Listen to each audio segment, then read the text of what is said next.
1:43. Para muchos, efectivamente, la gran manipulación cósmica está ocurriendo desde el principio del tiempo y nosotros somos simplemente víctimas, cobayas, inocentes seres humanos. ¿Será verdad? ¿Será exageración? Quiero, querido equipo, que todos juntos escuchemos muy atentamente a Miguel Ángel Ruiz, que ha sido una de las personas que ha abierto la puerta a este nuevo misterio, repito, irritante, y lo vais a entender enseguida. Parece propio de la ciencia ficción, pero desde luego es una nueva pata, un nuevo pilar, un nuevo pivote de las conspiraciones. Sabemos que el tema de conspiraciones, claro, como somos protagonistas, cuando alguien ve un fantasma, es ese el protagonista, es el testigo. Las conspiraciones parece que tienen que ver con toda la humanidad, por lo tanto nos afectan absolutamente a todos. Yo os pido, como estoy seguro que hará toda la audiencia, casi silencio sepulcral, porque este ingeniero en telecomunicaciones, recopilando datos e investigando, trae una información interesante, que luego habrá que opinar, que valorar, y por supuesto, si tenéis algún dato, hay que saberlo esta noche. Me da la impresión, a mí, que abrimos las puertas de un mundo nuevo y extraño, un nuevo giro, salto mortal sobre conspiraciones que son difíciles de creer, pero ¿y si están pasando? ¿Si están ocurriendo? Como dice Santiago Camacho, si esto en documentos secretos que íbamos a conocer ha ido pasando a lo largo del tiempo y solo cada 50, 60 años nos enteramos, ¿qué está ocurriendo? ¿Quién está jugando con nosotros si es que esto está pasando? ¿Es creíble? ¿Es posible? Vamos a conectar directamente. Miguel Ángel Ruiz publicaba en Año Cero un reportaje sorprendente, inaudito en mi opinión. Tiene que ver con misterio e incluso con medicina. Miguel Ángel Ruiz, buenas noches. Hola, buenas noches. Vamos a ver, para mí, como te digo, era algo completamente nuevo, quizá no estaba del todo informado, porque quizá el término en España no es tan conocido. ¿Cómo se dice esto, Miguel Ángel, realmente? ¿Morgellons o Morgellons? Morgellons. ¿Podríamos definirlo? Es una palabra inglesa, claro. ¿Podríamos definirlo? Pues es un término que acuñó su descubridora, en cierto modo, una mujer norteamericana, una bióloga llamada Mary Leitao, que por lo visto fue la primera que lo detectó en un hijo que tenía ella de unos 2 o 3 años, y fue la primera persona que acuñó el término, le puso nombre y que lo descubrió en cierto modo porque su hijo lo tenía. Por lo visto, a través de unas pequeñas heridas que tenía su hijo salían unos pequeños filamentos y ahí empezó toda la historia. Unos pequeños filamentos que luego, al parecer, no eran orgánicos del todo o completamente. ¿Esto es cierto, Miguel Ángel? Ahí empieza la controversia, ¿no? Porque date cuenta que el tema de Morgellons es tan absolutamente desconcertante que durante mucho tiempo no atrajo la atención de los medios, quizás porque lo censuraban en cierto modo al entenderlo pues fantasioso o incomprensible, ¿no? Curiosamente, el perfil típico de paciente de Morgellons es alguien pues que va a su médico de cabecera, pues, que a lo mejor pues lleva una pequeña cajita de cerillas o una bolsita, y entonces lleva una serie de filamentos, como si fueran unas hebras o incluso pelusilla parecida a la que se puede encontrar en una casa, y claro, le dice al médico que salieron de mis heridas, ¿no? Esto ha salido de mi cuerpo. Efectivamente, los médicos pues no sabían qué hacer, y entonces las primeras derivaciones, la primera respuesta por parte de la medicina fue derivar a todos estos pacientes a psiquiatras, digamos que les pensaban que lo que tenían eran algún tipo de trastorno. Y entonces casi desde el inicio de la enfermedad empieza a no estar claro de si es un patógeno real o si es una alucinación, por así decirlo. ¿Cuál sería el relato robot de los intrusos, entre comillas, biológicos, no biológicos? Porque los testigos describen escenas que, sinceramente, yo no había escuchado hasta ahora, parecen propias de película de ciencia ficción. Es decir, que eso en cierto momento, Miguel Ángel, sale de la piel. Uno detecta que hay algo anómalo, no sé si tipo implante o incluso con movimiento, como tú cuentas en el reportaje, y en cierto momento eso abandona la piel o incluso es arrancado por parte del paciente. Bueno, digamos el primer efecto que se nota, porque bueno, uno está infectado 24 horas al día, como es lógico, pero cuando más se nota es cuando los pacientes pues llegan por la noche a casa, a la cama, y quieren conciliar el sueño. En ese momento de quietud, cuando el tiempo se paraliza, el cuerpo se paraliza, es cuando se es más consciente y es lo que dicen todos los enfermos, de que notan como si debajo su piel notan un movimiento como de insectos, ¿no? Claro, esto al principio impresiona muchísimo, los pacientes pues digamos se asustan, etcétera, etcétera, pero con el tiempo van viendo que el siguiente paso es que se van abriendo como pequeños eczemas, pequeñas heridas en la piel, y ellos van observando que a través de esas heridas salen pequeños filamentos. Entonces, de alguna manera, pues lógica también, lo normal es que empiecen a coleccionar esos filamentos, que los van sacando, ¿no? Los van clasificando, los van viendo, y bueno, básicamente digamos que ese es el cuadro típico de Morgellons.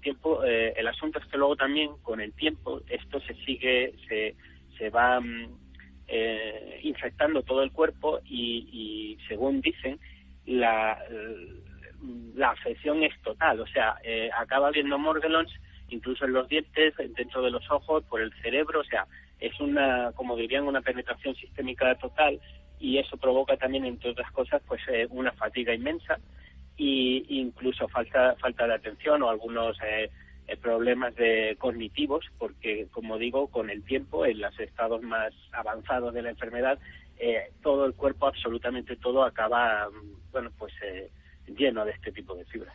O sea que en algunos lugares, en algunas consultas de médicos, sobre todo de Estados Unidos y en algunos puntos de Europa, hay muestras, vengan de donde vengan, sean propias de un síndrome o una histeria, sean fabulaciones de los testigos o realmente se hayan obtenido de dentro de la piel, y se han podido catalogar, están en algún sitio. Es decir, esas fibras, yo no sé si translúcidas o de un color más oscuro, Miguel Ángel, han estado a la vista de los médicos. ¿Ha habido algún caso de médicos que hayan extraído, que tengan, digamos, el seguimiento médico para saber que esto no es fraude? Pues exactamente sí, y además lo indico en el artículo, con fecha 12 de mayo de 2010, DocPress publica un estudio científico en el cual viene a llamarlo análisis de un grupo de enfermos con confirmación clínica de fibras subcutáneas microscópicas. Hablan de un grupo de pacientes, 122 pacientes, que lo comparan con un grupo de control de 60 que no tendrían la enfermedad, y bueno, en el mismo título está, o sea, todas las personas que son incluidas en ese estudio, para ser incluidas han tomado muestras positivas de este tipo de fibras. Aparte, te puedo decir que quien tenga internet, quien haga una búsqueda, internet está lleno de fotografías, muchas de ellas al microscopio, típicas de 200 aumentos, incluso testimonios de pacientes que cuentan sus casos, o sea que realmente yo creo que estamos hablando de una cosa que es 100% real. Habrá que ver exactamente la naturaleza, pero los testimonios ahí, los casos están ahí, y incluso la literatura científica está ahí. ¿Por qué en cierto momento de la historia esto se relaciona? ¿Quién lo relaciona? ¿Por qué? Con el ya popularísimo tema de los chemtrails. Bueno, quien realmente lo populariza con el tema de los chemtrails es una doctora, una especialista en toxicología que se llama Hildegard Staniger. Ella, digamos, como que lo relaciona con una suerte de proyecto, algo que vendría a ser una especie de nanotecnología militar o una cosa así, y también con, como bien has dicho, el tema de los chemtrails. ¿Y qué has encontrado tú en tu investigación, Miguel Ángel? Cuando te has puesto, y yo sé que eres un hombre de talante muy racional, como debe ser, has hecho un trabajo fantástico de divulgación, pero personalmente, ¿qué te has encontrado? ¿Algún tipo de sorpresa, de cosa que no esperabas, de relación real quizá entre el mundo de la conspiración y esta enfermedad, este síndrome? Mira, el mayor problema dentro del estudio de los Morgellons es que, digamos, las teorías de los diferentes grupos son prácticamente imposibles de compaginar unas con otras, ¿no? Por un lado, lo que dice la conspiración, que es parecido a lo que dicen los pacientes, y por otro lado, a lo que decía un estudio que hizo el gobierno de Estados Unidos, el CDC, digamos que es un estudio oficial que en cierto modo lo que hace es negar la enfermedad. Como todo esto, digamos, es tan diferentes unos tipos de otras cosas, ¿no? Es, en principio, sin estar delante, es bastante difícil hacer una aseveración. Pero hay, por ejemplo, de los estudios independientes, de lo que dicen los enfermos de Morgellons, una cosa que es tremendamente curiosa. Ellos cifran, o digamos que calculan que estas fibras, que para ellos son nanotecnología, sería algo artificial, algo que es creado por el hombre. Ellos dicen que estas fibras, cuando se queman, se necesitan una temperatura de combustión entre 800 y 900 grados centígrados. Eso, desde luego, es una temperatura de combustión imposible para cualquier otro tejido textil, tipo nylon, tipo, no sé, algodón, una cosa así. Si este dato es cierto, para mí cobra peso la teoría más fantástica. Y si la teoría más fantástica, digamos la de la conspiración, la de la nanotecnología, es cierta, el número de preguntas y de teorías que se abre, aparte de ser totalmente fantástico, yo creo que sitúa el contexto en una nueva realidad, pero que tomaría un cariz bastante terrible y bastante desolador si se demuestra que de verdad hay una cierta epidemia por una tecnología, bueno, pues creada por el ser humano, ¿no? ¿Cuál sería la sucesión de hechos, digamos? ¿Qué se está haciendo? ¿Quién? ¿Por qué? ¿Y por qué eso llega debajo de la piel de algunas personas? Las teorías más aventurosas, ¿no? Más, bueno, esgrimidas así un poco al azar, dirían que esto es una especie de enfermedad implantada, sería una especie de proyecto de nanotecnología militar que tiene la capacidad de infectar a las personas, y una vez que esos serían como unas nanopartículas, no sé, una tecnología muy pequeña que en algún momento llega al cuerpo y a partir de ahí es capaz de autorreplicarse. El por qué es un misterio.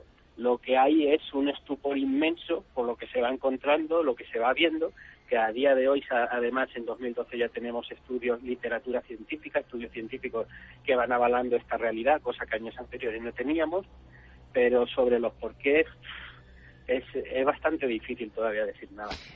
Morgellons en Milenio 3 esta noche, dándole un poco de incluso, decíamos, eco popular, en el sentido de que muchas personas van a saber algo nuevo. A mí me ha ocurrido, gracias al trabajo fantástico de Miguel Ángel Ruiz, ingeniero de telecomunicaciones en Año Cero.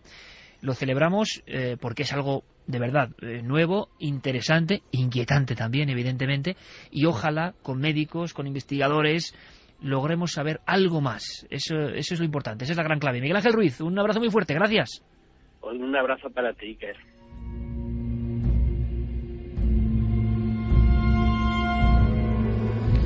Antes de que digáis nada, hablábamos de científicos y de médicos. Doctor Cabrera, ¿qué puede saber de este síndrome? Él que lo sabe todo en torno al mundo forense, el mundo de la psiquiatría.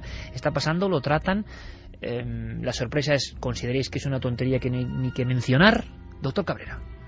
Es un síndrome que desde hace muy pocos años etiqueta un cuadro psiquiátrico grave por el que la persona cree que en su piel hay una serie de parásitos o bichos que le producen unas lesiones. Es decir, sería una especie de delirio dermatóxico, por así decirlo. Esta es una enfermedad en la que no todo el mundo está de acuerdo, ni dermatólogos, ni psiquiatras, ni médicos generales, porque hay muy pocos casos, hasta tal punto de que algunos hablan de, digamos, dermatosis inexplicable. Esto nació porque hubo un caso muy concreto en el que un muchacho, hijo de médico por cierto, empezaba a padecer una serie de lesiones en la boca, en los brazos y en las manos, y cuando se analizaban esas lesiones, al parecer pues había una serie de elementos que no cuadraban, una especie de hilitos o cristales, etcétera. Pero este síndrome hoy por hoy todavía está en entredicho y no hay un acuerdo general entre los médicos respecto a él. Síndrome que existe y sabemos poco en torno a él. ¿Qué sabrá el doctor Gaona, otro gran psiquiatra? Es algo delirante, algo, es decir, que excede a la percepción de esa realidad, y la persona nota, como he dicho, que se va moviendo. Incluso hay un nombre para esto que se llama la formicación de hormiga. Y lo curioso del caso, yo he tenido pues bastantes casos a este respecto. La persona pues empieza a pellizcarse estos sitios donde cree que están los bichos. Incluso en otros momentos, por ejemplo, coge una cuchilla, una hoja de afeitar y comienza a abrirse la piel, o un cuchillo incluso. Doctor Gaona, tendríamos que saber algo más. Queremos, antes de empezar el debate y las opiniones de todos los oyentes que estarán muy atentos, estoy seguro, saber algo más del incierto origen. Gaona se ha metido también a fondo en esta historia. Ha tratado a varios pacientes en este país de eso que puede ser Morgellons, que luego veremos cómo se conecta con otras conspiraciones. Pero, ¿algo sobre el origen? ¿Diferentes teorías? Bueno, en principio es que el problema de toda esta cuestión es que no hay un origen determinado. Es decir, para algunos es un problema meramente psicológico.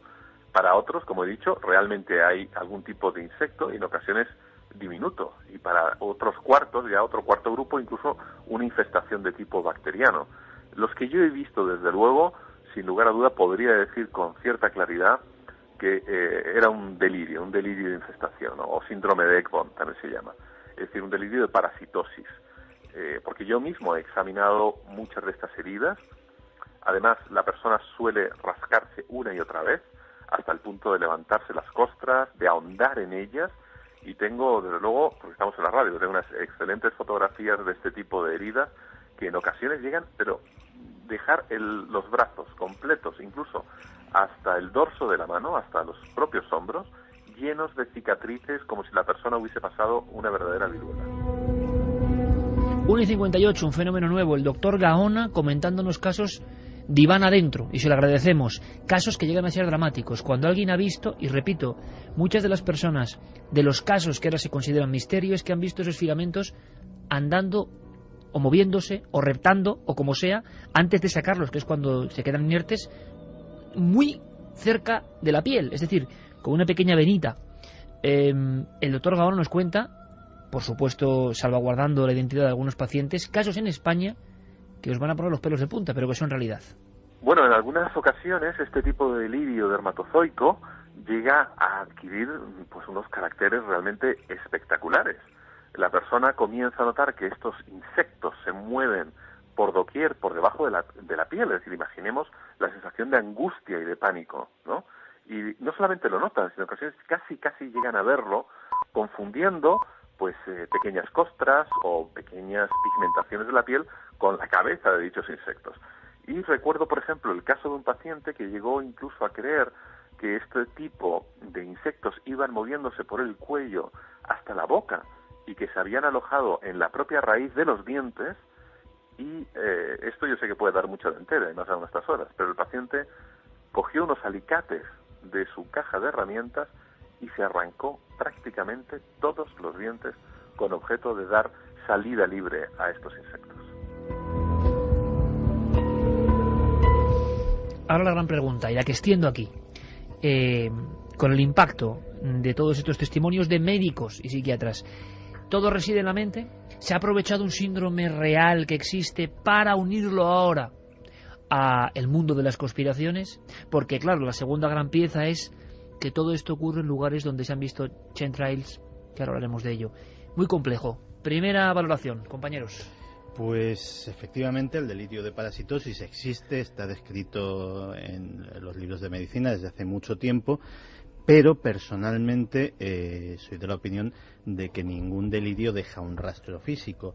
Y no estoy hablando de que lleguen los pacientes con una cajita de cerillas, que de hecho se llama así, se llama el síndrome de la caja de cerillas, que está asociado, y que bueno, esta gente pues a veces esa caja de cerillas llega a estar vacía. Es decir, ellos creen que la han llenado de algo y cuando se la presentan al médico no hay absolutamente nada. Y él insiste de que hay algo dentro. Pero eso es una cosa. Y otra cosa es cuando un profesional, un dermatólogo, se accede a uno de estos pacientes y utilizando un dermatoscopio, que es un instrumento que sirve para aumentar la visión de la piel, sin tener que recurrir lógicamente a meterle la mano al señor en un microscopio, de repente descubre esos hilitos en un trozo de piel sana, es decir, no en una llaga donde puede haber llegado por contaminación de la herida abierta, puede ser una fibra textil de la propia ropa, de las sábanas, etcétera, etcétera, y efectivamente eso está ahí.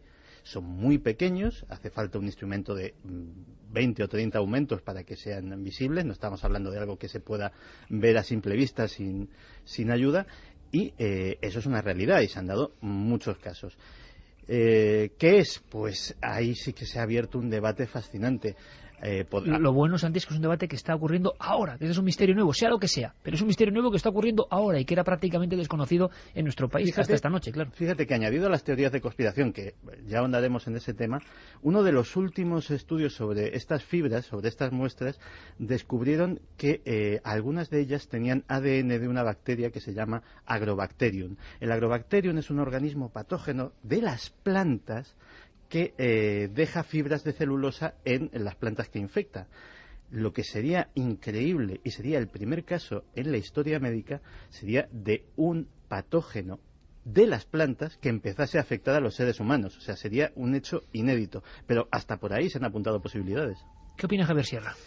Bueno, yo creo que puedo polemizar algo con lo que ha dicho Santiago, porque sí que hay precedentes de que ciertas anomalías psíquicas dejen huellas físicas sobre el cuerpo, y de hecho se ha discutido mucho también en los ambientes psiquiátricos, por ejemplo en el asunto de los estigmas. Claro. A mí me da la sensación de que estamos ante... Mente sobre cuerpo. Exacto, de que estamos ante lo que podríamos denominar estigmas laicos, ¿no? Es decir, fuera del ambiente religioso, hay personas que Perdona, sufren... pero eso es buenísimo. Estigmas laicos, es decir, un mismo fenómeno, pero adaptado a la no creencia religiosa. Y sobre todo adobado por lo que está ocurriendo en las redes sociales, en los medios de comunicación, desde que esto, en fin, ha empezado a correr y han empezado a surgir casos aquí y allá, ¿no? De todas maneras, hay elementos que también me resultan familiares con otros misterios que hemos tocado tantas veces aquí en este programa, ¿no? Por ejemplo, con el asunto de los implantes de los abducidos. Muchas veces esos implantes o supuestos implantes extraterrestres son fibras sintéticas que aparecen subcutáneas en los cuerpos en fin, estamos de muchos por abducidos. nada, pero estamos todos rascando. Rascándonos todos, pero no solo nosotros, la gente es que, también. Perdonadme, pero estoy viendo a Santi con la pierna, Javi con el brazo, otro Javi, y bueno, es normal porque estamos bastante impactados. Pero es interesantísimo que ese fenómeno se esté dando, porque estamos hablando de un tema... factor contagio. Exacto, de un factor que es el contagio psíquico, es decir, el mero hecho de estar hablando de ello hace que de repente empieces a sentir urticaria y preocupación.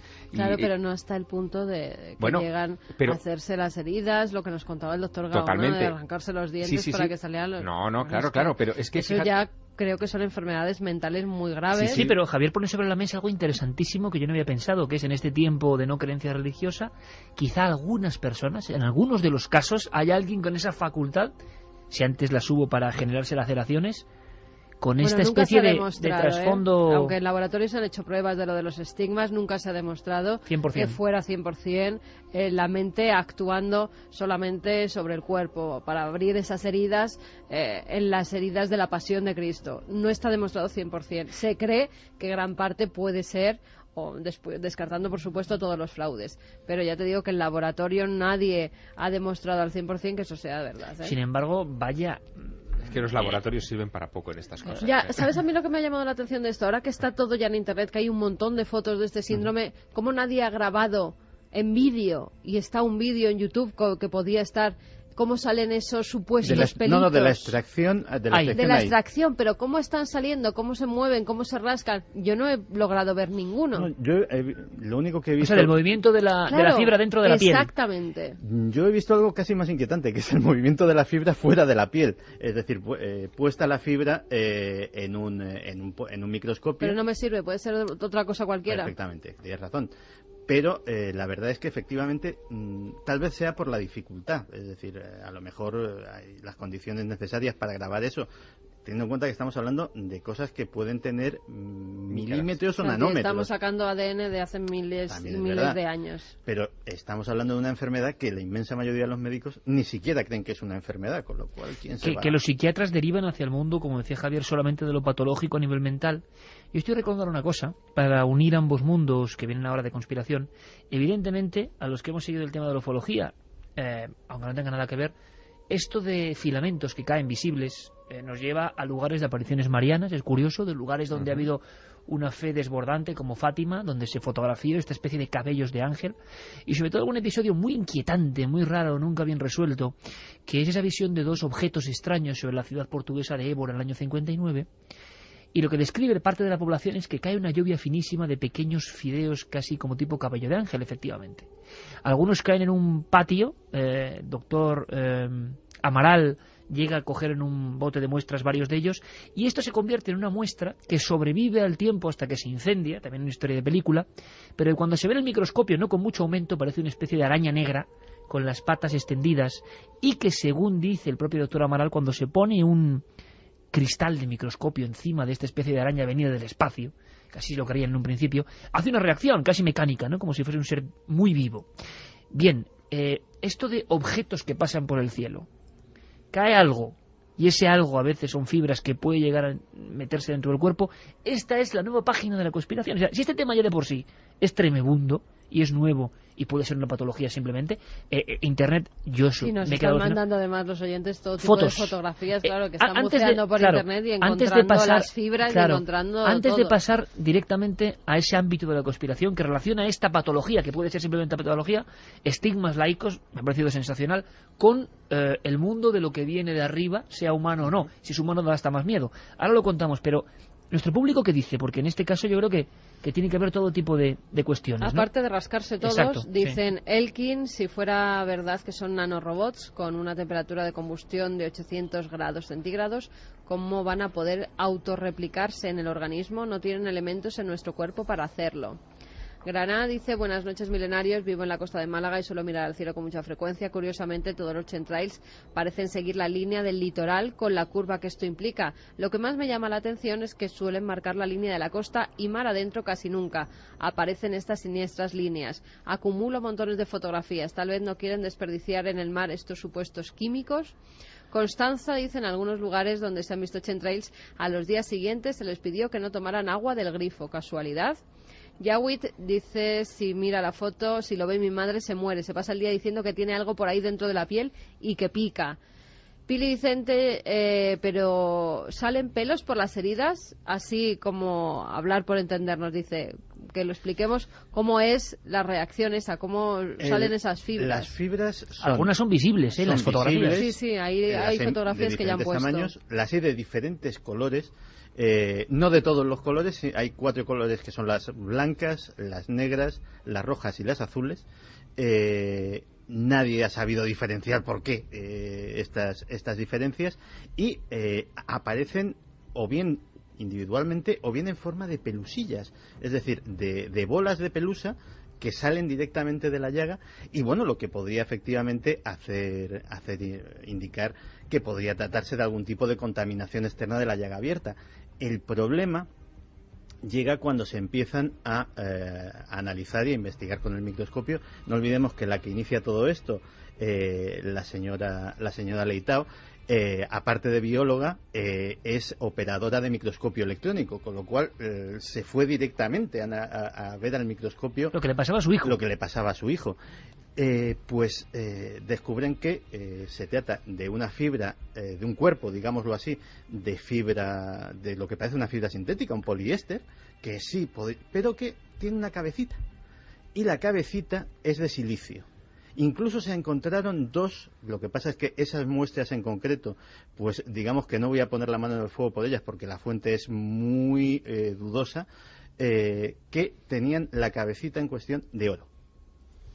Y ahí lo dejo. Efectivamente, eso también ha dado mucho pábulo la famosa hipótesis de la nanotecnología, de que se estaba probando. Nanotecnología que realmente científicamente existe, está ocurriendo, están investigando para que microrobots, Javier, viajen por nuestras arterias y nos hagan bien, ¿no? Esto, claro. Claro, la nanotecnología es, en fin, parte quizá de la ciencia de vanguardia en estos momentos, de la tecnología de vanguardia. Pero hay un elemento que yo creo que, en fin, que debería obligarnos a reconsiderar la hipótesis conspirativa, y es el hecho de ¿para qué vas a probarlo con individuos, uno aquí, otro allá, otro a 10.000 kilómetros de distancia? Es decir, es demasiado disperso como para que uno controle el experimento. Al para menos, ver el fenómeno social. No te creas. Y te lo comentaba antes en redacción. Curiosamente, efectivamente, hay, en todos los Estados Unidos hay casos, pero hay una concentración tremenda, o sea, de un altísimo, tanto por ciento por encima de la media, en 3 estados solamente: en Texas, en Florida y en California.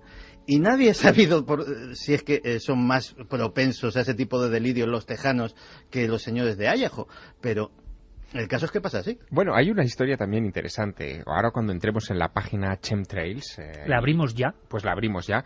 Hay un detalle curioso. Este asunto que de los Morgellons aparece en 2001. El asunto de los chemtrails aparece en 1999, es decir, en un arco de tiempo relativamente muy corto.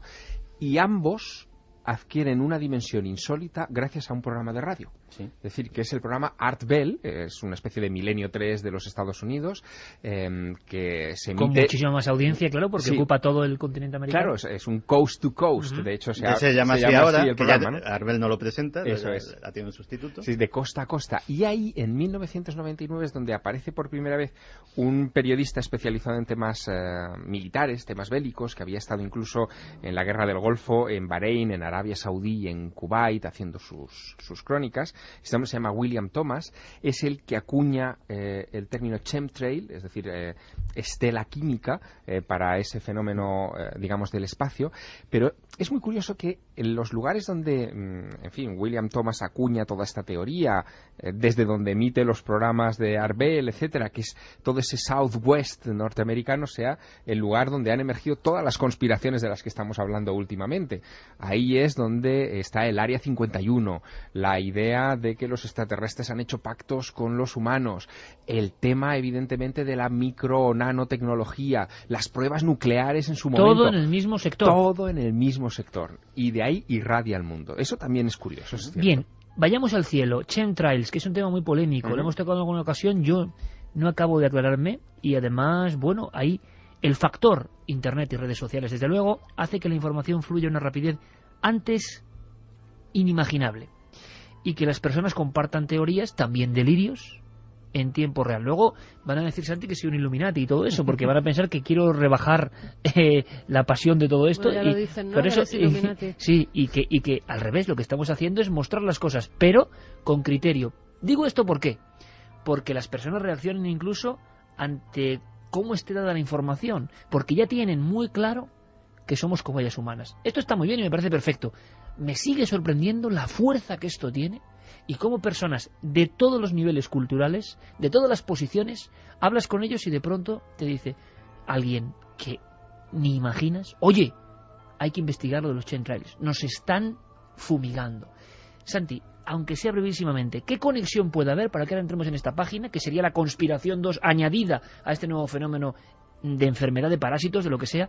¿Por qué se relaciona? ¿En qué momento con los chemtrails? Pues se relaciona en el momento en el que esta mujer hace una asociación en vista de que hace una auténtica romería con su hijo por cantidad de médicos, dermatólogos que no le hacen ningún caso y que efectivamente, al desconocer la etiología, la derivan directamente a los psiquiatras, y entonces decide montar una asociación para investigar este tipo de cosas. Y recibe a través de Internet miembros y personas que le pasa lo mismo de todos los Estados Unidos. Y empiezan a llover los testimonios que dicen... Nunca mejor dicho. Efectivamente. Que dicen, sí, a mí me pasa lo mismo, las fibras, los picores, las llagas, pero esto comenzó el día que unos aviones empezaron a cruzar el cielo haciendo cruces, haciendo extrañas figuras, incluso haciendo círculos sobre mi comarca, sobre mi granja, sobre etcétera, etcétera, y oí hablar por primera vez de los chemtrails. Y yo creo que tiene una relación. Has dicho algo muy importante. Oí hablar por primera vez de los chemtrails. Hay un fenómeno social de fondo interesante. Y yo os lanzaría, Santi y Javier, aprovechando que vosotros conocéis todo esto a fondo, para preguntaros algo que yo, y estoy seguro que muchos oyentes, no acabamos de entender. No acabamos de diferenciar muy bien las estelas de condensación normales y corrientes de los aviones que vemos todos los días, de esto que parece que cientos de miles de personas tienen tan claro. Y yo, desde luego, no sé qué elementos hay para saber que son distintas. Pues mira, a ti te llaman Illuminati y a mí me llaman desinformador. Porque yo personalmente... Pues le están preguntando muchos, ¿qué diferencia claro, hay? Porque ellos, que hay mucha gente que lo identifica y gente que directamente dice que son chemtrails, casi todos. Claro. Bueno, pues hay que saber qué lupa podemos poner ahora mismo en Milenio 3 para saber de este misterio que lleva con nosotros 13 años y que desata tantas pasiones. Yo no digo que no existan. Sabiendo cómo es el género humano no me extrañaría nada. porque ha habido otros proyectos, Santi, de manipulación Sí, desde el duda. aire y aerosoles. Y eso es lo que me convence a mí de pero que pueda haber. A la hora de yo saber que es un chemtrail y cómo diferenciarlo de una estela de avión normal, ¿en qué me tengo que fijar? Pues mira, es muy sencillo. O sea, las estelas de condensación son un fenómeno natural, conocido desde hace décadas y que sencillamente se produce ante el choque térmico de los escapes de los motores a reacción con el frío tremendo que hacen las altas capas de la atmósfera a mucha altura. Eso ya de por sí nos da un dato.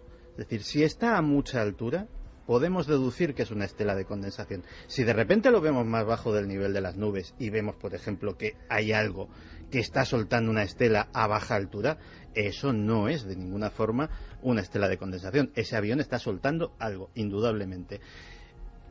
Normalmente se tienen que dar unas condiciones meteorológicas muy determinadas, de presión, de humedad del aire, etcétera, etcétera. Pero en realidad yo estoy convencido de que el 99,9% de los avistamientos y de las fotografías que se toman por chemtrails de buena fe y por un miedo que yo creo que está justificado por los precedentes, y ya hablaremos de esos precedentes, son realmente estelas de condensación. Pero en absoluto niego la posibilidad de que, como se ha hecho en el pasado, alguien en el presente pueda estar lanzando sobre áreas pobladas en tiempo de paz de manera ilegal sustancias radioactivas, sustancias químicas o sustancias biológicas. Y de hecho Santiago Camacho hace muy bien en no negarlo, porque hay, en fin, abundante documentación sobre ese tipo de prácticas, de pruebas, sobre todo por parte del Pentágono. Fíjate que el Pentágono en los Estados Unidos lleva interesado desde los años 50 en proyectos para la modificación del clima con propósitos militares. Hay que pensar que en el momento en el que se ponen en marcha las bombas atómicas, después de mediados de los 40 y a partir del final de la Segunda Guerra Mundial, los Estados Unidos desarrollan todo tipo de ingenierías y de proyectos destinados a armas alternativas que eviten el uso de componentes tan depredadores como las explosiones nucleares. Y en ese mecanismo sin fin de nuevas ideas, una de las que prende más es precisamente la del dominio del clima. Se probó de todo, incluso, por ejemplo, calentar capas altas de la atmósfera para provocar huracanes a voluntad en determinadas zonas. Esto es algo que en los 50, como te digo, se hicieron varias pruebas, sobre todo en Southwest, en Nuevo México, Arizona y Texas. En la zona roja. En la zona X, vamos a llamarlo sí. así, ¿no?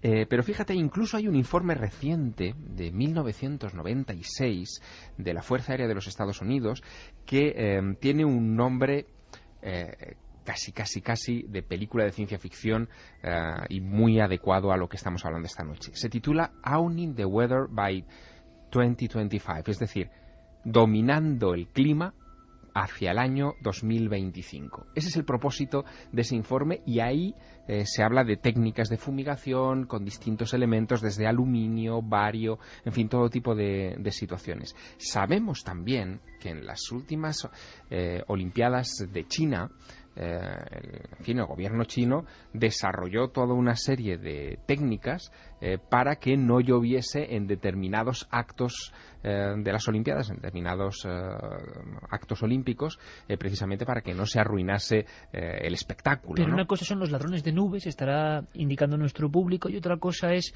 ladrones de nubes, espantadores de tormentas pero modernos. Tiene que ver todo, porque unos... Y otra es que nos caigan cosas raras. Sí, porque unos roban nubes, pero otros proyectos crean nubes. Es decir, hay proyectos de creación de cirros, por ejemplo. En esa amplia panoplia del Pentágono tienen su máquina creadora de cirros que la incorporarían en algunos de estos aviones. De hecho, eso se llevó a la práctica en la guerra de Vietnam.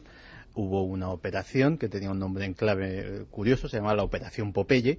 La Operación Popeye era para hacer que la temporada de monzones durase más durante la guerra de Vietnam, porque perjudicaba al Vietcong, sobre todo sus movimientos de tropas. Los americanos se movían en helicóptero y les daba bastante igual que lloviese o no, pero el Vietcong iba a pie y empantanar la selva les convenía. Entonces, aviones efectivamente se dedicaban a sembrar esas nubes para que lloviese más, para aumentar las lluvias monzónicas, etcétera, etcétera. Lo que pasa, Santi, por ejemplo, vayamos a España, están llegando un montón de informaciones, ¿verdad?, Carmen, de gente que sigue chemtrails, que fotografía chemtrails, que tiene los chemtrails como una cosa absolutamente cotidiana. En España hay grupos muy activos, Santi, me decías, Sí. aunque sea brevemente, Bueno, hoy que vigilan el cielo de chemtrails. Hay páginas web, por ejemplo, la de Chemtrail Sevilla, que tienen un trabajazo detrás y que desde luego su compromiso con el tema es absolutamente innegable. Ellos saben porque distinguir una estela de reactor normal y un chemtrail.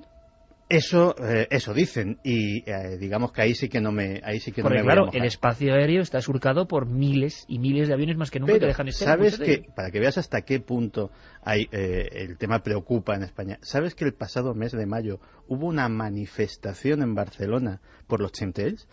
Pues la hubo. Así que estamos ante un tema que preocupa a la gente. Preocupa mucho, es curioso, ¿no? Porque en mi opinión sincera y humilde, o es que no me entero bien del tema y no sé muy bien distinguir, porque estoy seguro, y ahora Santi comentará brevemente algunos elementos, ha habido manipulaciones con expandiendo aerosoles incluso, o sea que el género humano ha hecho de todo, pero no sé muy bien distinguir, que seguramente existan, no lo sé, unas de otras, las naturales, las que surcan, las que rayan toda la cúpula celeste todos los días, en todas direcciones, y estas otras. Vamos a preguntar a un común colaborador y amigo de este programa, Enrique de Vicente, que él cree profundamente en los chemtrails. Vamos a escuchar a personas que no creen también. Escuchamos a Enrique. Los chemtrails, primeramente, se observan en todo el mundo, en todos los países, y yo los he observado muchísimas veces en la zona donde vivo, que es el norte de Madrid, en una zona repleta de pantanos, y los hemos observado con prismáticos, y hay algo muy claro. Primero, no es algo habitual, porque son aviones que hacen expresamente eso, que se entrecruzan entre sí y forman cuadrículas y celdillas en muchas ocasiones. Lo que ocurre con estos gases o productos químicos, para mí, que dispersan, es que poco a poco se va formando una gran nube, una gran humareda.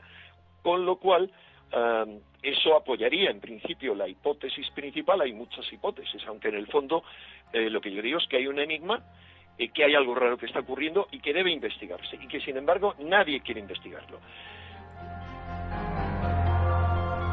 Polémica incluso aquí entre el equipo. Escuchando a Enrique Vicente, una cosa más, porque los que afirman que existen estos chemtrails van un poco más allá, y ese más allá es sorprendente.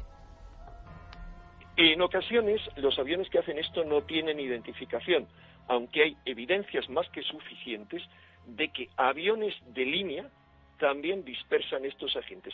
Eso sería una larga historia, porque hay testimonios realmente reveladores de técnicos que trabajan en aerolíneas cuya identidad se ha reservado, pero que han explicado con detalle dónde van los depósitos y cómo los dispersan. Esto es un poco fuerte. Ahora opinamos. Antes, lógicamente, ¿qué piensan los expertos? Muy brevemente, y encabezados por Jacob Petrus, meteorólogo compañero de Telemadrid, y por José Manuel Nieves, jefe de ciencia de ABC, de sobra conocido. En mitad y mitad de testimonio, entre los dos, componen el decálogo de alguna forma, o los titulares básicos de lo que piensan quienes creen que todo es una absoluta y rotunda fantasía. Bueno, mi opinión es muy clara. El fenómeno chemtrail no existe. Lo que sí existen son los contrails, es decir, las estelas de condensación.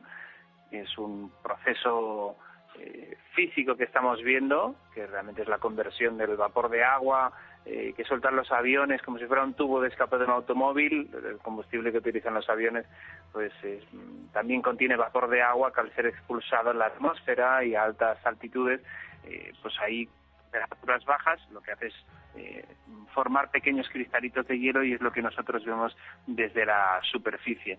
Todo lo demás para mí es cuento y no puede ser demostrado. No existe ni una sola prueba de que haya nadie intentando introducir productos químicos con vete a saber qué fines para dañar a no se sabe quién.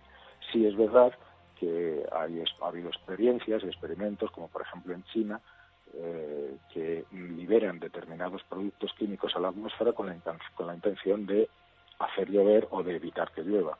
Esto se ha hecho, pero no tiene absolutamente nada que ver con el fenómeno de los chemtrails.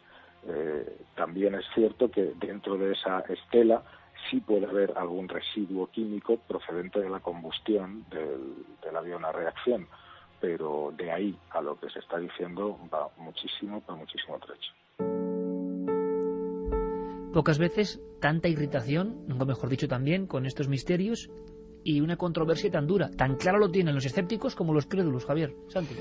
Es un tema, desde luego, que provoca urticaria, nunca mejor dicho, en todos los sectores, ¿no? En los que creen efectivamente que nos están bombardeando, quizá para provocar una mutación. De hecho, las ideas más alocadas, entre comillas, de esta historia... ¿Qué persiguen? Exacto, es el inyectar una especie como de patógenos que serían los que después provocarían los morgellons y quizá otras enfermedades u otras dolencias, ¿no? Y luego también, evidentemente, en fin, puedo entender perfectamente las posturas de los incrédulos. Yo solamente añadiré un pequeño detalle, un dato, y viene nada menos que de Edward Teller, el padre de la bomba atómica, de la bomba H, ¿no? En un simposium internacional que se realizó en 1998 sobre emergencias planetarias, él planteaba un proyecto que llamó su Next Big Idea, su próxima gran idea después de la bomba H, que era realmente sorprendente, ¿no? Decía que quizá habría que, para protegernos en el caso de calentamiento global, de problemas en la atmósfera, incluso de ataques químicos o bacteriológicos de países enemigos, lo que podrían hacer los aliados es crear una especie de gran escudo invisible en la atmósfera que protegiera a los países utilizando unos elementos químicos con los que podrían crear esa especie de capa de plastificado, digamos, ¿no? del cielo de los países occidentales. Bueno, yo no sé, esto lo dijo él en el año 98, era una idea teórica, absolutamente en fin, casi de fantasciencia, de ciencia ficción. Sí, de Men in Black 3, ¿no? Un escudo que protegía la Tierra. Pero venía de Edward Teller. Entonces, eso a mí me ha hecho pensar muchas veces si no sería una de esas ideas las que ha inspirado quizá algo de lo que está ocurriendo. Tenemos mucho más contenido, por lo tanto, Santi, aunque este tema lo recuperaremos, hay mucha más información, sí me gustaría, aunque sea en un titular, ¿cuál es el proyecto secreto, oscuro, que haya ocurrido en el planeta Tierra realmente? Que nos hayan llegado documentos que tú controlas muy bien, desclasificados, que nos demuestren que chemtrail sí o no, sí que se ha intentado manipular la opinión pública con aerosoles y fumigando. Bueno, en Argentina, por cierto, había, y tú lo sabes muy bien, juicio ahora mismo. Este mes ha habido una sentencia, han condenado a tres personas por la fumigación ilegal, daños al medio ambiente, incluso daños a las personas.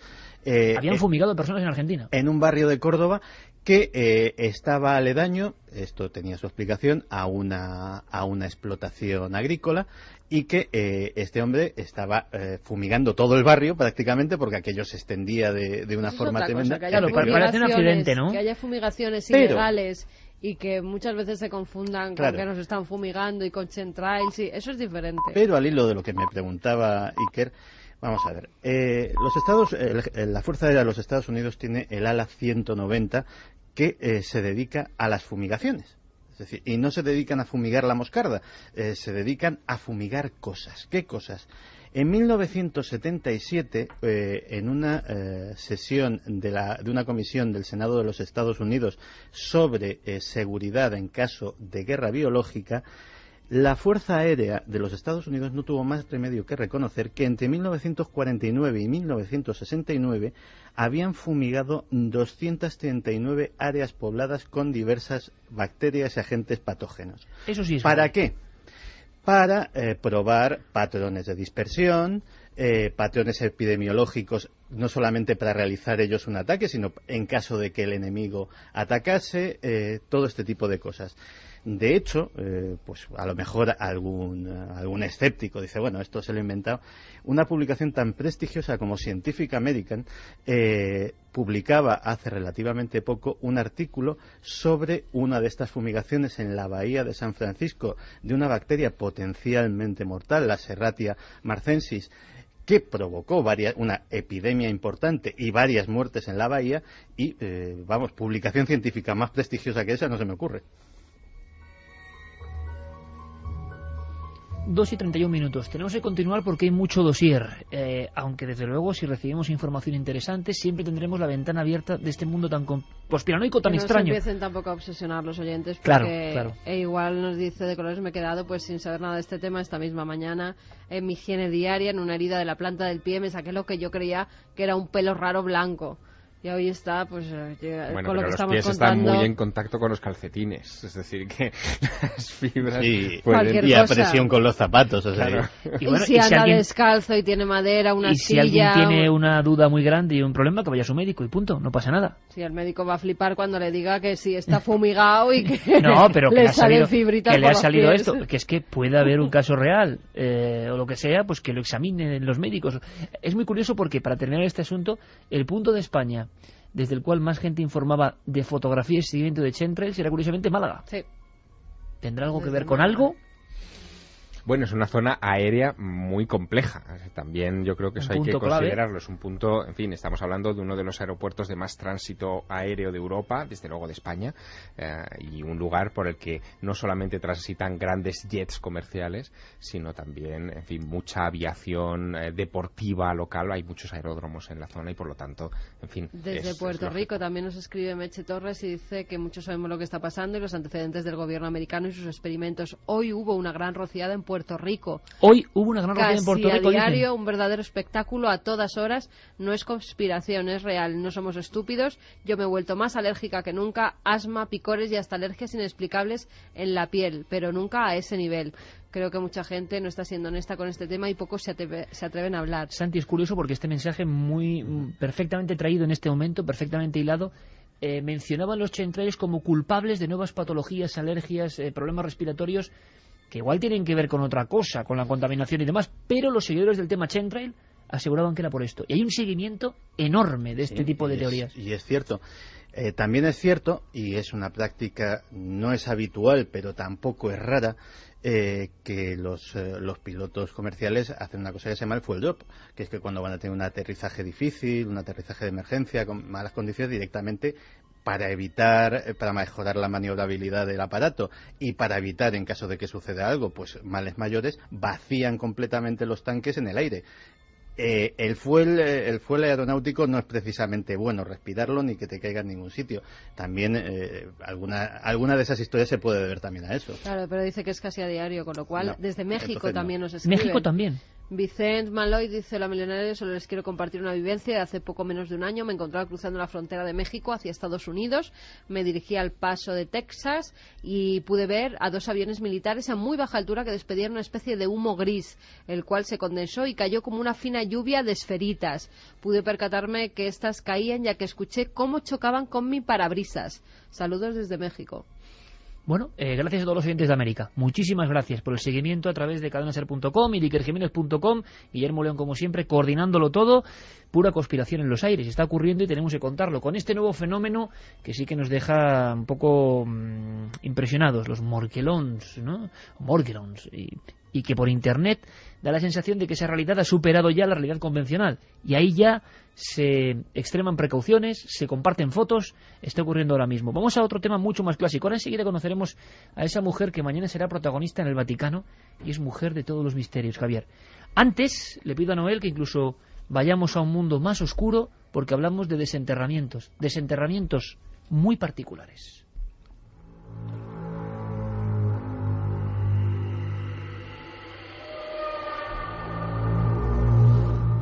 La noticia aparecía en Bulgaria. Este verano ha sido muy espectacular. Atención, porque en 7 días, uno de los reportajes más potentes de los últimos tiempos, creo yo, por la fuerza de la imagen. Se ha hablado mucho de exhumaciones de vampiros, pero muy pocas veces hemos podido asistir, no recuerdo ninguna otra, al momento en que los arqueólogos prácticamente desentierran la historia. Y la historia a veces tiene estacas en el corazón, la historia tiene clavos en la cabeza, la historia tiene grandes piedras de forma triangular que sellan las voces de ultratumba. Curiosamente, siempre se ha hablado de Rumanía, pero ha sido en Bulgaria, Javier, desde el mes de junio, desde el día 6 del 6 del 2012, empieza este aparecer de los vampiros.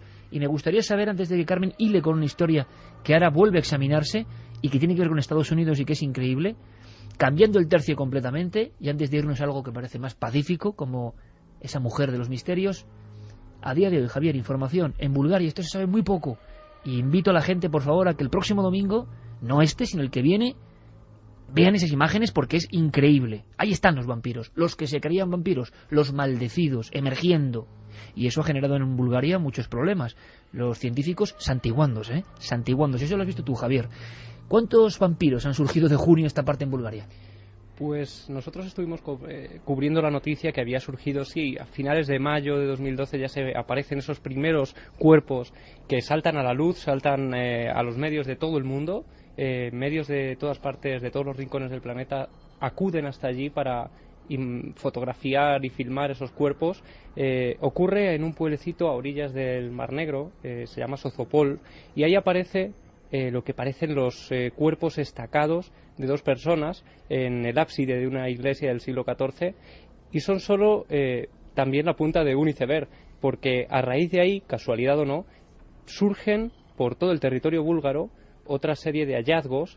Por ejemplo, en Sozopol fue el primero, pero hubo otros en Pepericón, por ejemplo. Y finalmente, bueno, la revista Science publicaba un estudio que en los últimos meses habían aparecido casi un centenar de cuerpos de supuestos vampiros en todo el territorio búlgaro. ¿Qué es lo que más te impresionó, Javier, de ver esos cuerpos? ¿Cuál es la escena, el momento? Por supuesto, el momento en el que llegamos al Museo de Sofía, donde estaba expuesto uno de esos vampiros. Estaba además en una sala muy en penumbra, una lámpara de araña, y completamente en soledad, pues ese vampiro que parecía, o ese supuesto vampiro, con el cuerpo, con el pecho atravesado por una especie de roca o de metal, de hierro, y además nos incidían en una cosa. Sabemos que este es un vampiro porque esa estaca metálica está en su pecho, pero ¿cuántos de los otros centenares, cientos de cuerpos que han aparecido en este cementerio podrían ser también vampiros y haber sido estacados por estacas de madera que a lo largo del tiempo se han perdido? Ellos tenían esa inquietud, pero el momento, desde luego, que a nosotros más nos impactó, y es cuando nos convertimos casi en testigos en exclusiva de una noticia, es cuando llegamos al otro extremo de Bulgaria, a la ciudad antigua de Pepericón. Allí nos recibe el arqueólogo Nikolai Ovcharov, que ha estado durante años encontrando este tipo de hallazgos. Él decía que él no se había sorprendido cuando aparecieron porque ya estaban habituados a ello, y cuando él sale a recibirnos, extrañamente enérgico, nos tiende la mano y nos dice: habéis venido en el día indicado, porque justo hoy vamos a abrir la tumba del que suponemos el último vampiro búlgaro. Una escena que parece de otro tiempo, y que podréis ver con vuestros propios ojos. Ahora, lo que no esperábamos, y yo tampoco lo conocía, compañeros, y lo hablaba hace poco con Carmen, van pasando cosas, y algunas vendrán las próximas semanas, que yo le decía, parece mentira, de esto no sabía nada. Me alegra darme cuenta, imagino que os pasa lo mismo, de que hay muchas cosas, nosotros que creemos que hemos dado ya muchas vueltas en el mundo del misterio, que no conocíamos. Bueno, en Estados Unidos la fiebre vampírica, y como si fueran Van Helsing búlgaros o rumanos actuando. Hay una historia brutal que ha acabado en las revistas de ciencia de cementerios de vampiros en Estados Unidos. Sí, y todo empieza además casi por una casualidad. En 1990 hay un grupo de niños jugando en una colina de Griswold, en Connecticut, en un pueblecito de Connecticut. De repente se están tirando como por una cuesta natural y pues tropiezan con algo que es un cráneo. Inmediatamente llega la policía, se creen que ha sido un asesinato reciente, pero cuando empiezan a ver los huesos ven que están pues muy marrones, como si hubiera pasado mucho tiempo por ellos. Llaman a los arqueólogos, y el arqueólogo que se presenta es Nick Belantoni. Él comienza a excavar y se encuentra con 29 tumbas, 15 niños, 6 hombres y 8 mujeres. Había una cripta que llama su atención, y es cuando empieza a desenterrar esa cripta, cuando se da cuenta de que ese enterramiento no es normal. En lo primero, en la tapa, que es una losa muy grande de piedra, hay una inscripción, J.B. y un número, un 55. Todas las personas que había en el cementerio estaban perfectamente enterradas, amortajadas, con la posición de las manos sobre el pecho o en el lateral. Pero este cuerpo se da cuenta que tiene las tibias colocadas en forma de cruz sobre el pecho y encima de ellas un cráneo. Si quieres, vamos a escuchar al propio Belantoni cómo se encuentra ese cuerpo, esa tumba. Cuando llegué al límite de la tumba, en la parte del ataúd donde debería estar la cabeza, la calavera no estaba en ese punto. Solo vi los restos de la clavícula, el cuello, la escápula, los hombros y el resto de componentes. Entonces pensé que quizá esta había sido una de las tumbas de donde se habían desprendido las dos primeras calaveras. Pero cuando cogí una linterna y apunté al interior del hueco, vi que la calavera en realidad estaba frente a mí, pero situada encima del pecho. Había sido movida y puesta allí deliberadamente. Eso nos dio la primera pista de que había algo más.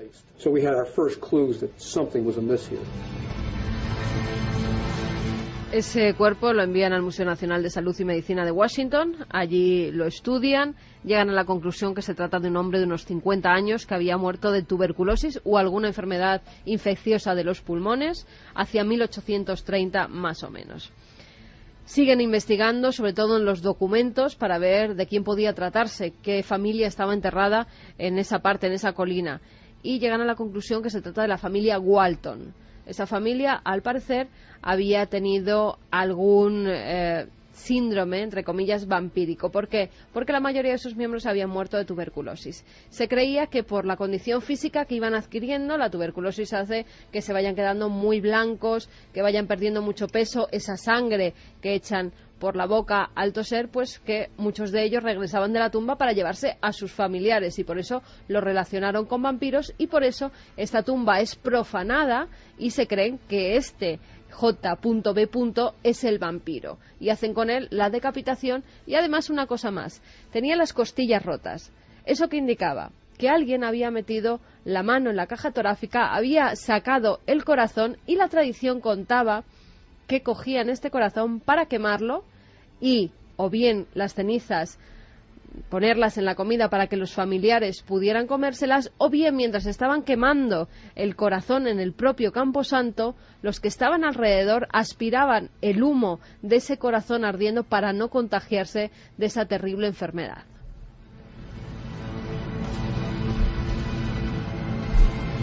Pero el Antoni pues pide opinión a otros colegas, a otros arqueólogos y le dice, bueno, ¿tú no has oído hablar de los vampiros de Jewett City? Y dice, pues no, en la vida me había encontrado un enterramiento así, no había oído hablar de ellos. Y es que cerquita, en Connecticut, en Jewett, en 1854, varios vecinos exhuman cadáveres porque sospechan que hay un vampiro. En este caso es Michael Bell, un folclorista, el que estudia durante más de 30 años todos los enterramientos que hay de vampiros en Estados Unidos. Y los vampiros de Jewett City, él llega a la conclusión de que pertenecen a la familia Ray. Los padres son Henry y Lucy y hay 5 hijos. Bueno, de nuevo, muchos de esos miembros empiezan a morir de tuberculosis. Comienzan a enfermar y los vecinos empiezan a recomendarles que tienen que desenterrar a esos familiares porque quieren llevárselos a la tumba, porque van por las noches a chupar la sangre de sus familiares para que estén con ellos. De nuevo hay desenterramientos, de nuevo hay profanaciones, de nuevo hay estacamientos, incluso algunos de esos cuerpos se encuentran con los pies clavados en los ataúdes y en la tierra para que no se levanten, otros están dados la vuelta hacia la tierra por si se levantaban que fueran hacia el inframundo, no que salieran. Y hay un estudio, el caso de Mercy Brown, una joven de 19 años que fallece en Exeter, en Rhode Island, en 1892. Estamos hablando de muy avanzado ya el siglo XIX. El caso es que la familia de esta chica, la que llaman Lena, comienza a morir también de tuberculosis. Primero es la madre, María Elisa, luego la hermana, María Oliva, y por fin su hermano, Edwin, comienza a sentirse mal. Para no contagiarse de la enfermedad, se desplaza a otra localidad. Pero Lena, adquiere también tuberculosis y muere.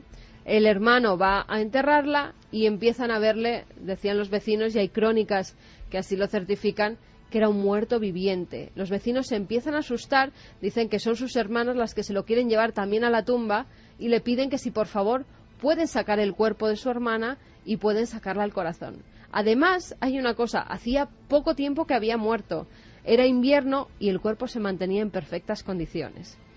¿Cómo descubrían si era vampira? Abriendo su corazón.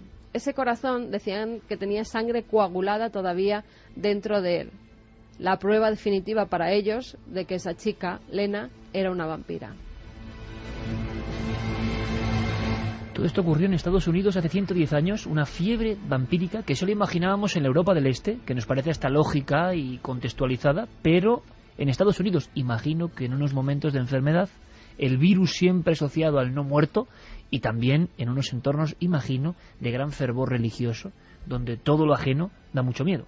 Sí, tenemos el último corte es de la profesora de Humanidades de la Academia de la Guardia Costera de Estados Unidos, Faye Ringel, que ella nos dice cómo eran estas tradiciones y por qué el sacar el corazón en pleno Estados Unidos.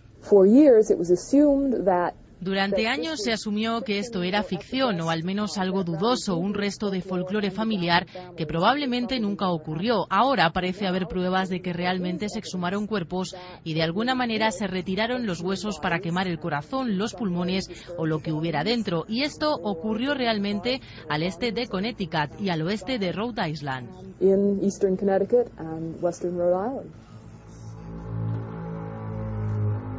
2:47. Ahora mismo lo comentábamos, desconocíamos esta fiebre vampírica, estos cazavampiros. Quiero agradecer también a nuestro compañero Diego Marañón, uno más de este equipo, que ha hecho una labor fantástica, junto a Carmen recopilando información, ha encontrado recortes, ha encontrado los trabajos universitarios y la esencia, hace no tanto tiempo, de prácticas que nos remontan a Drácula y al siglo XV, XVI, pero en Estados Unidos del XIX. ¿Cuánto nos queda por saber? ¿Cuántas escenas de la historia quedan todavía por proyectar en la radio a través de esta fuerza del micrófono de la cadena SER? Hay una cosa que está clara, y sabéis que Javier Sierra es el escribano de la cuenta atrás. Esto, porque es que estamos ahí al lado, estamos a la vera misma. Queda muy poco tiempo, Javier. La cuenta atrás, la información absoluta, y después ya veréis qué música. Vamos a hacer un experimento, ¿vale? Vamos a escuchar un momento de una música muy extraña, muy misteriosa. Quedan 76 días para el fin del calendario maya. Hace poco más de una semana la revista científica Nature advertía en un dossier de 3 artículos científicos que la placa tectónica que existe bajo el Océano Índico está fracturándose en 2 y podría provocar terremotos de intensidad planetaria. Esos informes aseguran además que de intensificarse esa fractura se producirán movimientos sísmicos de magnitud no conocida hasta ahora que afectarán sobre todo a la región que separa la India de Sumatra y de Australia. Nature recuerda que el pasado mes de abril ya tuvieron lugar en esa misma área sismos de 8,2 y 8,7 grados de intensidad en la escala de Richter y que esta ruptura progresiva, que ahora parece estar acelerándose, fue ya la verdadera responsable del terremoto de 9,2 grados de banda AC que provocó el tsunami de 2004 y que dejó 228.000 víctimas en el sudeste asiático. Es música sagrada, música del misterio, música de lo enigmático y una mujer como protagonista de todo esto. Una mujer, Javier, que ahora nos vas a hacer un poco su semblanza a modo de columna, pero que lo hilas directamente con la noticia. Mañana será icono planetario casi, importantísimo en el orbe de la cristiandad, pero que es una mujer que sería una testigo del misterio pura y dura. Testigo y protagonista en vida y en muerte, porque nos deberíamos centrar en un momento de septiembre de 1179, 3 días después de haber fallecido esta mujer, que es Hildegarda de Bingen, en el convento de Bingen, en Alemania, cuando de repente las hermanas de ese convento se despiertan a mitad de la noche escuchando unos cánticos extraños, justo estos. Descienden al claustro y lo que ven es una figura luminosa caminando entre el claustro a la que identifican con Hildegarda, con la mujer que había sido hasta sus 81 años la abadesa de ese convento. Esta historia, que sucede 3 días después y vinculada a estos cánticos compuestos por Hildegarda de Bingen y que se titulan Okvirga ag Diadema, hace que los oficiales del Santo Oficio, de la Inquisición, se acerquen a ese lugar a recoger los datos de la extraordinaria biografía de una mujer que había dejado cientos de escritos y comenzaran un proceso de canonización que, caramba, Iker, no terminó hasta el pasado mes de mayo del 2012.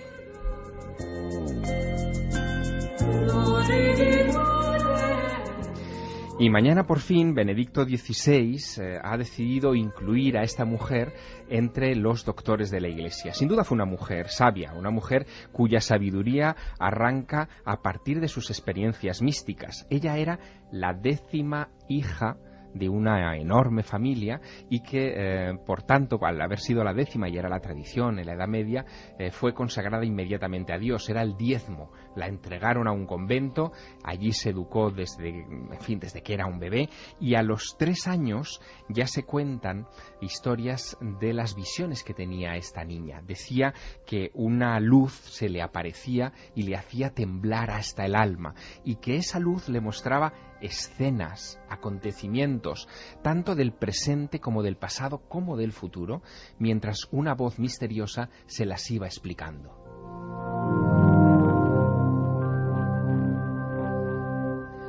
Cuando cumple 42 años y 7 meses de edad, Hildegarda de Bingen deja escrito que una luz abrasadora ha penetrado en su mente y le da una capacidad asombrosa para comprender los libros teológicos y escribir sobre la materia. Redactará su texto fundamental, el Esquivias, que significa algo así como conocer el camino, y a partir de ahí comenzará a predicar en esos escritos y en las respuestas a las cartas que recibirá de toda la Europa medieval cosas sobre el futuro de nuestro continente.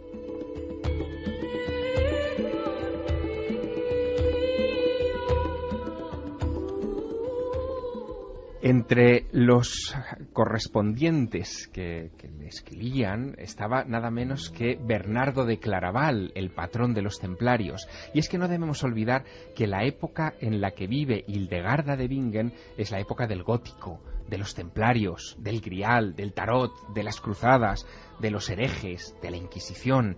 Es una época convulsa en la que muchas de las grandes aportaciones intelectuales del momento se producen misteriosamente por esas revelaciones místicas.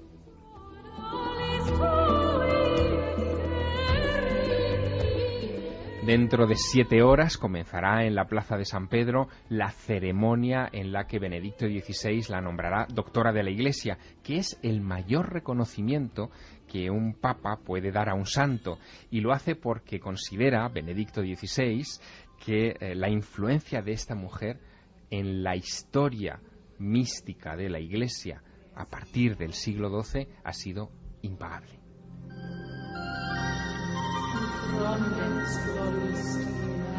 Y aún quedan más misterios. Me parece alucinante, me parece esta música, qué adecuado. Javier Sierra ha traído las composiciones basadas en Hildegarda. Otro misterio más que lanzamos aquí. Mujeres místicas, mujeres de luz, de misterio, sombras de los vampiros, conspiraciones, en fin. ¿Quién da más? No lo sé, pero nosotros continuamos y lo hacemos con otra mujer, o el esqueleto de una mujer. Se ha comentado algo, es una noticia breve que trae como siempre Carlos Cala. ¿Qué está pasando? Hombre, ¿verdad que siempre es el icono? Nazca, Sábana Santa y la Gioconda y Leonardo. Siempre hay una nueva teoría. Siempre no hay año que no surja algo nuevo. No hay año y experto que diga que sabe algo. Vamos a hacerlo. Bueno, Jack el Destripador, otra. Jack el Destripador, sí señor. Sería Titanic, sí. Empieza a haber algunas... Roswell. Sí, pero fíjate, estas menos. Pero Nazca, Sábana Santa, Leonardo. Nazca, Sábana Santa, Leonardo. Cada año está la respuesta y parece que la respuesta nunca llega. Ahora se habla de un esqueleto. Vamos a ver qué opináis. Carlos Cala lo cuenta. La noticia saltaba hace una semana. Expertos mundiales en Leonardo da Vinci, como los italianos Alessandro Beciosi y Carlo Pedretti, han pedido que se examine con cautela una copia sobre tela de la famosa Gioconda, que según la Fundación Mona Lisa de Ginebra podría ser el retrato original, el primero de esta mujer, ya que en ella se ve a una muchacha una década más joven que la modelo del célebre cuadro custodiado en el Museo del Louvre. El anuncio ha causado sensación y ha obligado a pronunciarse con escepticismo a otros expertos como Martin Kemp de la Universidad de Oxford, que dudan de que Leonardo hubiese pintado un retrato sobre tela cuando su soporte predilecto siempre fue la madera. Esta Mona Lisa presentada en Ginebra era conocida desde hace años por los críticos. La llaman la Dama de Isleworth, aunque nadie hasta ahora se había atrevido a presentarla como la primera Mona Lisa del maestro Da Vinci. 2:56. Después de las noticias entraremos de lleno en lo que va a ser un dossier, porque la noticia, la información obliga a ese expediente que es de la Guardia Civil. Hablábamos de un cuadro y de otro misterio de la Mona Lisa. Pero es que hace apenas unas horas, misterio sobre misterio, Javier. Pues sí, porque esta semana han concluido los trabajos de excavación en la iglesia de Santa Úrsula de Florencia de Silvano Vincenzi, que es un señor que lleva ya varios años con el georradar buscando pruebas de la existencia de Lisa Gherardini, que sería la modelo que habría posado para Leonardo da Vinci. Antes enterrados 7 esqueletos, 5 de varón y 2 de mujer. Uno de esos esqueletos de mujer, él está convencido de que es la Mona Lisa. Va a comparar el ADN de Lisa Gherardini, o de la supuesta Lisa Gherardini, con el ADN de sus hijos que están enterrados en una iglesia cercana también de Florencia, y en cuanto determine quién es de esos 2 esqueletos, va a conseguir que un antropólogo forense se haga con el cráneo y trate de reconstruir el rostro de esa mujer que murió con 63 años, pero cuyos rasgos faciales podrían compararse con la Mona Lisa de Leonardo. Ahora bien, hay un detalle que ningún medio de comunicación va a destacar, porque se han olvidado. Hace 2 años, este mismo Silvano Vincenzi, el encargado de la investigación, pidió permiso a las autoridades francesas para exhumar los restos mortales de Leonardo da Vinci en el castillo de Amboise, en pleno Loira francés. ¿Por qué? Porque él quería encontrar el cráneo de Leonardo y demostrar que la Mona Lisa en realidad era un autorretrato del genio de Vinci.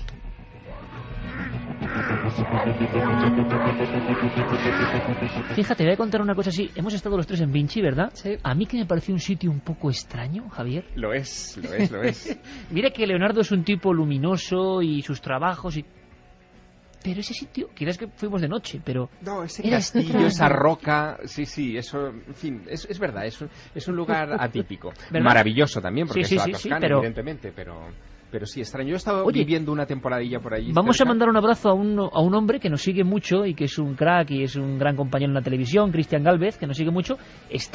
Yo no lo sabía, aparte de ser gran admirador de Javier Sierra y de tener la cena secreta como el presentador, hablamos de Pasapalabra, está investigando a tope sobre Da Vinci también. Sí, ¿qué tiene Da Vinci? Es como un virus, se os mete dentro y no os abandona. Normal.